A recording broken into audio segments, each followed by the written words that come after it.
The question is, do MBA abroad programs value someone with higher experience but without an international exposure?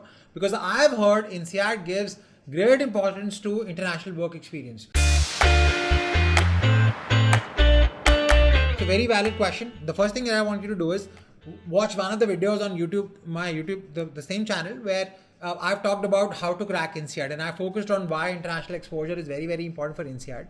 Now, even across all the other 2-year MBA programs or 1-year MBA program, international experience is valued, but it's not mandatory. Like across a lot of global programs, even the Ivy Leagues, international exposure is valued because that gives the school some sense of comfort knowing that the moment you will land on campus and you will be thrown across people from a lot of diversity, a lot of industry, functions and nationalities, geographies, it gives them a sense of comfort knowing that you will hit the ground running. It gives them a perspective, it gives them a sense of understanding that in your classrooms, in your class participation, they will get to see a very, very wide and a global perspective just because you are sitting in that program. Now, is there a way for them to optimize this and have everyone come only with international exposure? No.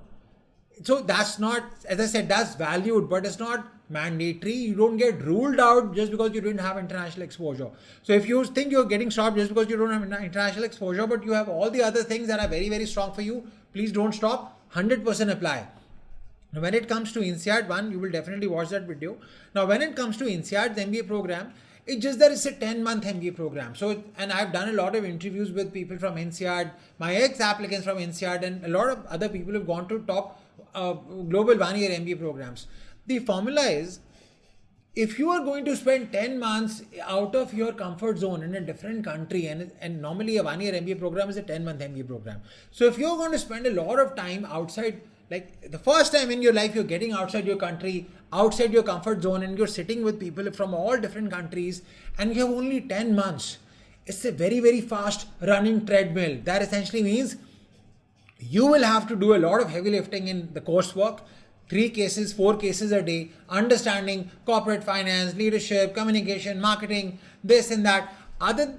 More than that, you will also start running after recruiters. You will spend a lot of time in actively networking with people across different industries or functions because you want a job as well. See, that's a very, very important part of your entire reason for go for an MBA.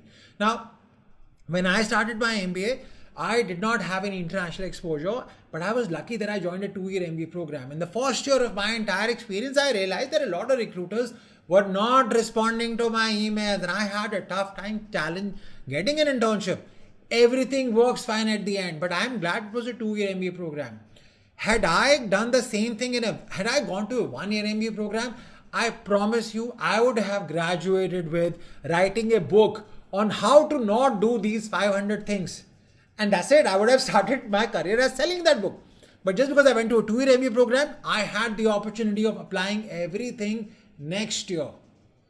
So I'm not saying that anyone without international exposure should not apply to a 1-year MBA program. No. All I'm saying is there are various variables that you will be working on. One is change of industry, change of function, and then change of geography. Do you get it? If you're going to attack all of these 3 with a confused mindset of knowing what is it that I want to do, 1.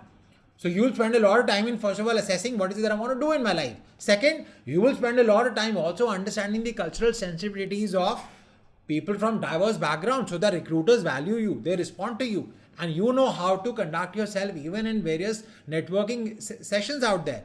Third, you will spend a lot of time in getting the knowledge, the value of what you're paying them for.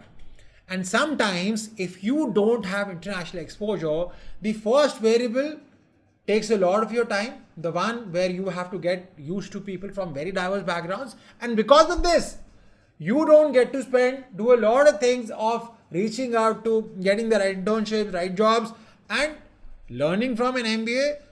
When you're working on a corporate finance course, corporate finance case that requires you to spend 4 hours on a spreadsheet before you see the professor next class, there are times you want to run away from that course, that entire case, and tell yourself that, you know what, I have 15 emails to write and I have tons and tons of people to look at. And by the way, I'm sitting in a class where everybody knows what they're talking about, and I am still thinking, why are they interacting in a certain way? Why are they getting amazing responses from recruiters from across the world? And I don't think I want to spend 4 hours on this case. Let me figure my things out first. So the entire equilibrium shifts for you. Do you get it? Clear? That's why an ISB does not fall in that criteria, even though ISB is a 1-year MBA program. Why? Because if you are from India and moving to Hyderabad versus moving to another country, in Hyderabad, at least you are in that safe mindset.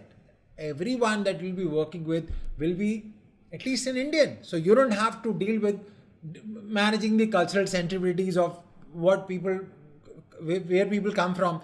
You'll be in your own comfort zone. So if you come from a mindset where you're not very sure of your career, of your short-term, long-term aspirations, and if you've never worked internationally, maybe a 1-year international MBA program, which is a 10-month program, really can get challenging for you, right? If you think otherwise, maybe travel on campus, go there, visit them. When the things open up, maybe then visit them. Talk to some of the existing students out there.